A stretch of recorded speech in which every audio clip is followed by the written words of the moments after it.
Hello, ladies and gentlemen. Welcome back to my channel. Today, we'll extend our discussion on the full stack web development and take it to another level. If you're not familiar with my channel, I'll really suggest go take a look at all the videos that I make about various technologies starting from Java, Spring Boot, React, Angular, Node, Python, and all other great technologies. So in the last couple of videos, what I have started doing is started a series of videos about how to make a web application that is secure using JWT and using various technologies like Angular as a client, Node.js as a server, and then of course Express.js as a server, then Spring Boot as a server with the MongoDB database in the background. Today, what we will do, we will extend that and we'll show you using Spring Boot and a MySQL database, not necessarily MongoDB, but our client is exactly the same, Angular. So let's get to it. Just to give you a quick history, if you click on the playlist, you will end up in this page, and you are interested in this guy right here, Full Stack Web Development Masterclass, right? And once you click on that playlist, you will end up in this series of videos. So these are the videos I'm talking about, and I will do my best to give you a history of what I have talked about, but it will really help if you watch at least these two videos, right? If you watch this one, this will of course reference back to this video, so you will know exactly what to watch. But this will definitely help you because a lot of stuff that I'm going to talk about today about Spring Boot, I've already mentioned in here, so I'm not going to repeat myself. I will just show you what are the differences when you are trying to create a Spring Boot API using REST controller, but the database is different, not necessarily MongoDB, a MySQL database. So let's get to it. Okay, just a quick rundown. You're going to need Node.js, which I have mentioned in the other videos as well. So definitely get this software. Then you're going to need some kind of IDE for your JavaScript code. So download Visual Studio Code. That's what I'm going to use if you want to follow along, but you can use other IDEs as well. Okay, then of course you're going to need MongoDB registration. Like this is free, so just get your account. And of course, once you have an account, you're going to log in. And what I have talked about in those other videos that I mentioned, especially on this one right here, is you're going to create a schema called ICS Discover and a collection/table called users. That's all you need to do, and then get the connection information. This is if you are doing a Mongo database. Of course, we're going to talk about MySQL today, but still wanted to mention it. All right, then you're going to need an IDE for your Java just to look at the code, and today we're going to extensively use that. I like to use Eclipse, but you're welcome to use others like IntelliJ and any other IDE like JDeveloper and other popular IDEs. But again, in order to follow along, please use this, and this is a great IDE as well. Okay, then the other thing I did not mention last time, which I thought you're familiar with, but again, if you are going to use Eclipse, which I'm going to use it today, Eclipse comes with a version of Maven, so you don't need to install it. It comes with it. But again, if you are using it from a command line that I have shown you in, if you want to run like a Spring Boot on a Visual Studio Code, then you may want to download it separately if you don't know how to point to Eclipse's Maven, right? In that case, you may need Maven as well, and they have a very good instruction on how to download and install and set it up. So take a look at it, if you're not familiar with it. Okay. Now for today, you definitely going to need a MySQL database. So I'm not going to use anyone that is online. There may be some free services, but of course it's way too complicated, or maybe sometimes they're slow. So I just decided that just download it locally and you can install it. So use this site to download. And then, of course, another thing that we're going to use is MySQL Workbench. That's kind of like a database graphical user interface tools that you can use to connect to the MySQL database. So we're going to use the MySQL database and, of course, the database tools. Now, I'm not going to go through the details of installing and of course, setting it up, because I have already discussed it in my other previous videos, right? So what videos are those? Well, if you go to my channel, and from the channels, if you click on the playlist, you will end up in a whole bunch of playlists. The playlist you want to look for is this guy right here, COVID-19 Employee Vaccine Management Systems. the Java development. So then once you click on that, you'll end up in this. Now from the top, look at the fifth video. 1, 2, 3, 4, 5. This is the video that you want to look at. That's where I actually talked about, as you can see right here, how to download the MySQL server and install the workbench and the server and all that business. So go ahead, take a look at that. I'm not going to repeat myself. I think that way you can also see how that specific application is laid out as well. Okay, so once you have your MySQL workbench and MySQL database up and running, the next thing what I'm going to suggest you is go ahead, take a look at some of the Spring security and Spring Boot documentation if you're not familiar with Spring, because we are going to extensively talk about that, right? Okay, now what I'm going to do is, once I'm assuming that you by this time you're going to have the MySQL database up and running and you have your workbench. If you have your server up and running and your workbench, the next thing to do is you wanted to check out the code. So of course you're going to check out the code using this thing right here, and go ahead, copy this URL, and this JIT URL will also be in the description below of this video and all other previous video. I have already put that link in there. Okay, so you can do this in multiple ways. I've mentioned in the previous video as well. You could either open your command prompt and go to your favorite directory and do git clone and the URL and hit enter. That's my favorite way of doing it because I have full control over it. I know exactly what to do with that, right? But then you can also do stuff like you can go to your Eclipse and then you could kind of say file, import, and JIT, and go to projects from JIT and hit next and say clone URI and then put the URI and then go from there. Anyway, I'm not going to talk about that because I already mentioned all of this in the previous video. So let's assume that you got your project, and I have also mentioned how to import your project into your Eclipse workspace using the existing Maven projects. So that's exactly what I have, right? So I checked out my files right here, as you can see. And the difference is last time I did not have this directory. So I have a database subdirectory underneath this, which I'll talk about it in a second. And then I also have underneath server, I used to have only Express and then Springboot MongoDB. Now I have a Springboot JWT MySQL. So this is what I exactly opened. So this is also a Maven-based project. And that's what you basically see, that I have it opened in this specific Eclipse. So I'm going to go ahead and expand this and expand that, and we'll talk about this code in a second. Let's go back to our friend, the Visual Studio Code. How do I got that? What I did is, after I am in this directory, all I did was code and space dot and hit enter, and that's what brought the Visual Studio Code. In my Visual Studio Code, of course, you can see all of those directories right here, and these two are kind of got some new files and directories. This one has a new directory, and this one has this subdirectory. So we'll talk about that in a second.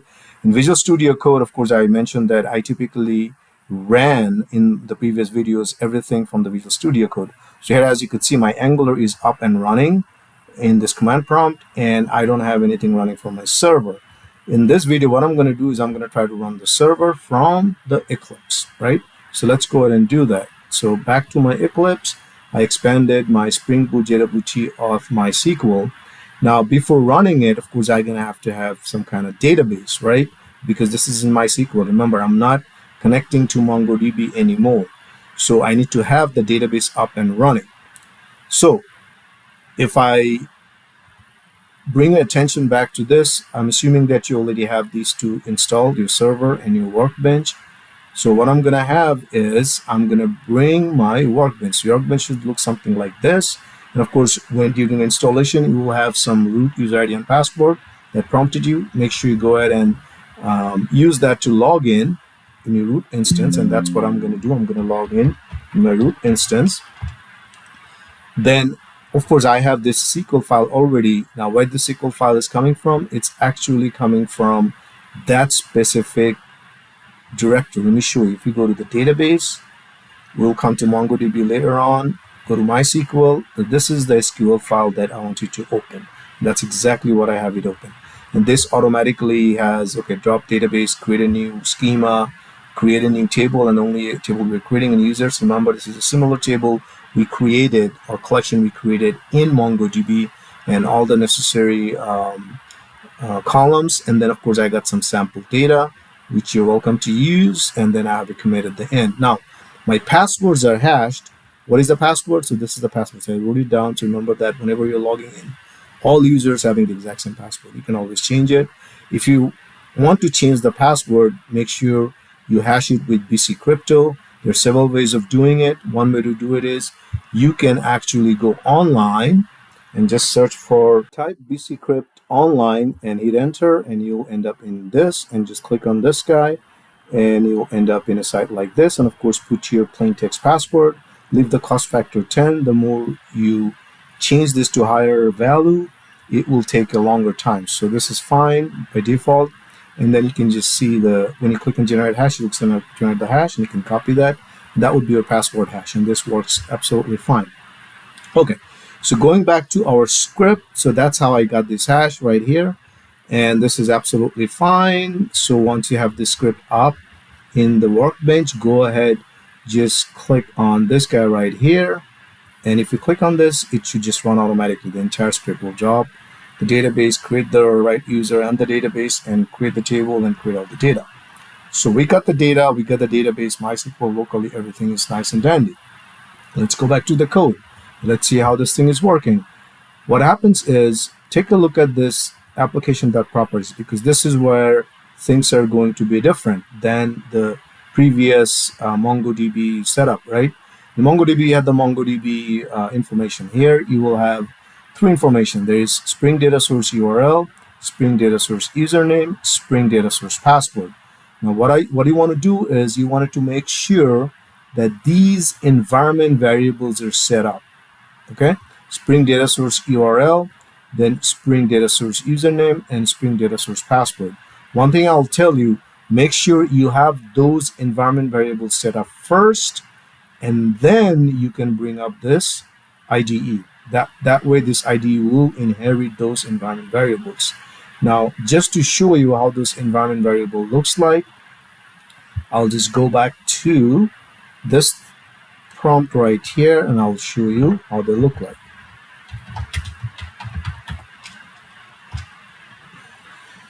As you could see, I have all of these things set up, and like my password, of course, no secret. You saw that password. The data source URL would be that, no secret there. And then of course I got the Spring data source username, which is ICS Discover. That is kind of like the schema name. For Springboot MySQL, those are the only three variables. You need to make sure that you have it set before launching the Eclipse and before importing the project. Otherwise your stuff, it may not work, what I'm going to show you. Okay, the other thing is, I mentioned about this security JWT signing key. You don't need to set this up. The way I have it set up is I'm just getting the data source URL and username password, and basically making base 64 that and encoding it, and then that is my signing key. So again, you can set it, but you don't have to. I mean, it's not required at all. But I'm just showing you that there is a way you could do this also by setting it up in the environment variable, and you can hide it. Okay, so the rest of the stuff is pretty much same, the standard Spring GPay Hibernate parameters that I have there set, and these are exactly same as I have in the previous video for MongoDB, same as this one. Okay, so what are the difference? I'm not going to go through each and every little code, because most of the code are exactly the same as the MongoDB. I'll just show you the differences. Okay, the first difference is, of course, you're going to have a different repository, right? So this repository used to be extended from something like a Mongo repository. Now, of course, it's a JPA because it's a Java Persistence API, and it is using Hibernate, right? So that's the only difference. Your other stuff is exactly the same. This is going to be the object that it's going to load users, and of course the ID here would be in string, and that's what that is. Now, here I have a different find user ID, because by default, of course, our primary key here is the username. So that's how I have it set up, not necessarily the ID. So we need to get at least the user by the ID. So that is why I have that custom find method right here, and of course I have the corresponding query. As you can see, select from user where the user dot ID, the ID field is equal to whatever the parameter we're going to pass. So fairly simple, not a big deal. The other thing is, of course, the model, you will see that it is following the standard GPay annotations because it is literally kind of reverse engineered from the Hibernate ORM, right? So it is basically saying I have an entity and it's connecting to a table, but this is the schema. And of course, I got some rules to find right here. These are kind of similar what I have on the previous one. And here you will see some more attributes like created date, created by, last updated by, just to show you that you can also add those things like who created it and who last updated it. And the rest of the stuff is exactly the same. The only difference is you will see some annotations from GPay basically saying this is the ID column and this column is connected to which column of the database. Stuff like that. I mean, these are the only difference. Other than that, this Java file is kind of exactly the same. Number of methods, the number of like different attributes, kind of like the same, except these, the created by, last updated by. But the main attributes are still there. Okay, so that's one difference. The other difference is, of course, you'll see some difference in the service layer, right? For example, if you go to the user service, you wouldn't see much difference in the authentication service or JWT service. These are kind of exactly the same as you have it in the other code. In the user service, what you would see is, of course, we don't need to get, there was a method in the MongoDB to get the next ID. We don't need to worry about that. Why? Because if you go back to the script, in the script, you will see that it's utilizing the MySQL's auto increment. So it will automatically, increment the ID. It doesn't have to be taken care of by the application. So that's why. And then, of course, the rest of the stuff is saying get all users, get users, delete users, load user by username. That is a requirement. If you're trying to extend from user detail service, the rest of the stuff is exactly the same. So if you're interested, go ahead, take a look at the previous video. As I mentioned, and the previous video this is what I'm referring to. So this guy talks about the details on each of this code and what it does. I'm just showing you the specific differences, right? Your security configuration and JWT authentication filter exactly the same, no change at all. Because if you look at think about the layers, this layer doesn't change, JWT doesn't change. Your controller layer doesn't change because it's still doing the exact same thing, exact same APIs and exact same calls that it's making. The only difference that you see here is it's basically just calling it a method in the user in the service layer, and the service layer is doing all the job. Like here, as you can see, add and update kind of looks the same, and it will figure out if that value doesn't exist, you will add it, otherwise you will just update it. So we don't need to get the next ID. That was one real difference in the previous code. So again, everything is exactly the same. Let's go ahead and try to run it. Okay, I haven't shown you how to run this thing in my previous video, but of course you're welcome to run the server from here as well, because in my previous video on MongoDB, I ran the server from here, which is an option, of course, and I'm not doing it from here. You could definitely do it from here as well, and you can also do it from here. Either way it works. I just chose to do it from here this time, so I'm just going to go ahead and I will do the debug and then say Java application. And once I do that, you will see the same type of message kind of shows up saying it's starting, blah, blah, blah, blah, blah. And eventually it's up and running, and it is connected to the database because I haven't seen any error. So let's go back and look at my client. So now if I go back to my client, and there is my Angular client, and I can log in, and voila, it came in absolutely fine, seamless. You can't tell the difference, right? Whether it's MongoDB or MySQL database. But I can show you it is connecting to MySQL database because I'm going to go ahead and try it in the user and call this my SLM test, make that an administrator, and say, let's see, test, and age is 23, and add this, right? And it has been added successfully. Of course, I could search for it. There's more tests, and I can actually even go back to my MySQL database right here I'm going to go ahead and refresh this a little bit. After refreshing, I can just right click here and select all rows. And of course, it's going to show me all of the data, but I need to find my new data. So I'm just going to add a little where clause right here that basically says just order it by created date. And then I can rerun the query just to see, well, what was the latest one. And as you can see, here's the latest row in a Slim test. And here's all the information. So you could tell that it has been added in this database. Of course, so let's go back and then, one more thing. As you can see, this is role admin, right? I'm going to go ahead and change this guy to say, nope, you are a user now. Update that. And let's go ahead, log out.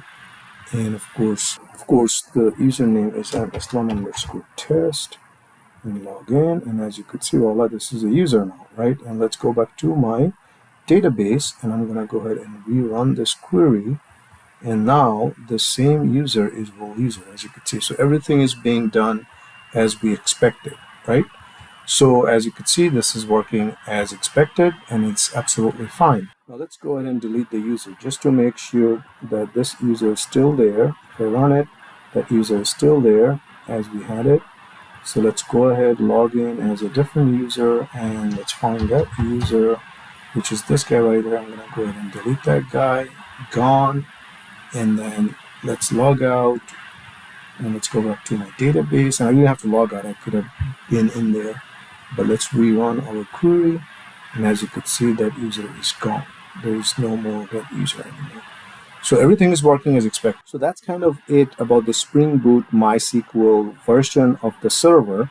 Now let's go look at something else that I have added just to help you so that you can also take advantage of this. I did mention that I added this directory database. Of course, you know about the MySQL. I also added a directory called MongoDB, and you will see there are 3 files. There's a file called export.cmd, there's a file called import.cmd, there's a file called users.json. So in case you don't have any data and you want to start with sample data on a MongoDB, feel free to run this command, import command. If you just run it, it should work as is, given the fact that you have the correct environment variable set up. Same thing, if you want to export that data into this JSON format, it is also going to be possible by running this command. So let's quickly take a look at it, how that stuff works, right? The first thing is, in order to have this export and import up and running, what you would be needing is something like this. You won't be needing MongoDB command line database tools download, right? This link will be there in the GitHub page, so you should be able to just go ahead and download that. You're going to need this tool, right? You're going to need this tool in the path environment variable just to make sure that anyone can access it from the command line. So definitely get that. So once you have that up and running, you can kind of come to any command prompt right here. I'm going to go back one directory and try to go to the database and go to MongoDB. And if you go here, then you will see all it is doing is just utilizing the tool Mongo export.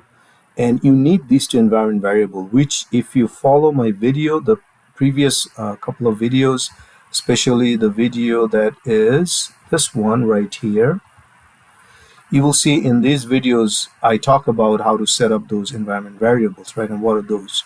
So you already have those set up, right? The URI and the DB. So it will automatically pick it up from there, and it will basically export the data into this users.json. And that's what this is. And same thing, import is just like it will take this user JSON and it will put it inside the database. So that's all this guy's doing. Again, this is just the same hashed password that you will see. It's ICS discover at cool. So that is hashed in here. So if you want to use this data, you're welcome to use it and import it back to your MongoDB. So this is just the extra step that I just added so that it can help you, right? So let me show you how to run it. It's pretty simple. If I just say export, just like that, and voila, it should just go ahead and do it. Here, as you can see, it connected to the database. And then, of course, it exported 103 records and it updated this file. So similarly, if you just want the import, you will take this file and import it back to your DB as defined in the URI. So this is just the helper classes, and I have tried my best to add all of this thing in details in the description below of this jet as well. So go ahead, take a look at this. You will see it in there as well. And I have updated this image as well. So in general, you should have all relevant information that you need. Now, just to summarize what we have talked about in the last 3 videos right here,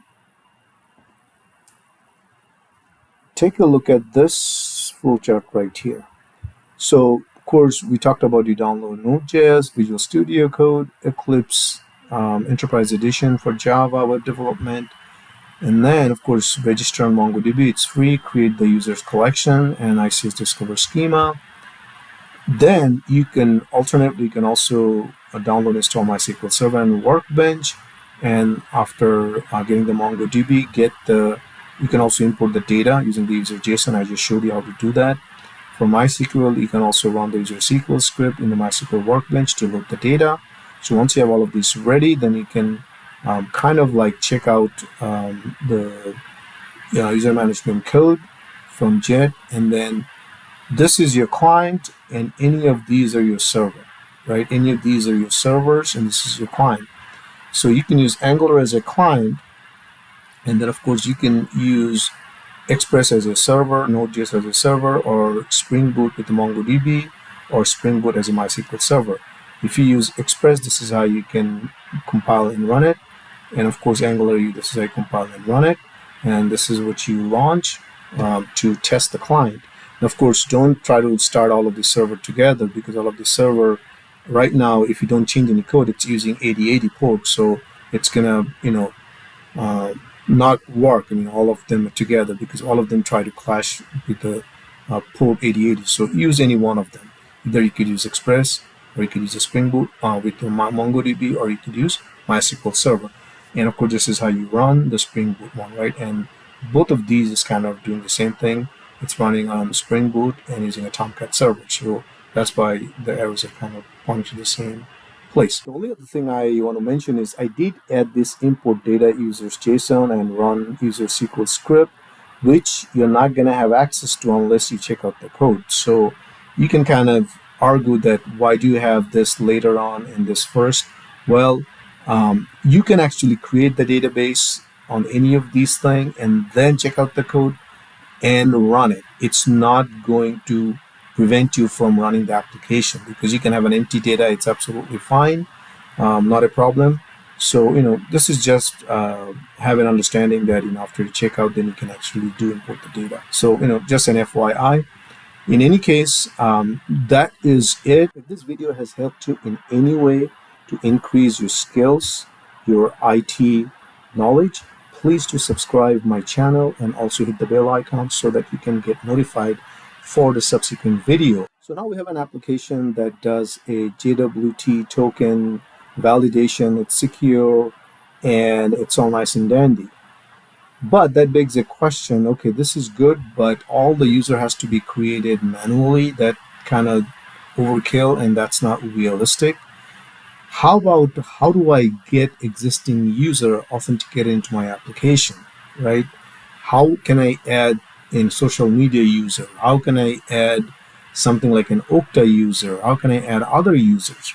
So in my next video, we'll try to solve that problem. We'll try to find out how can I add other users, use stuff like an identity provider, right? And how do I do stuff like that? So stay tuned. You'll get very interesting. But that's it for today. Thanks and bye now.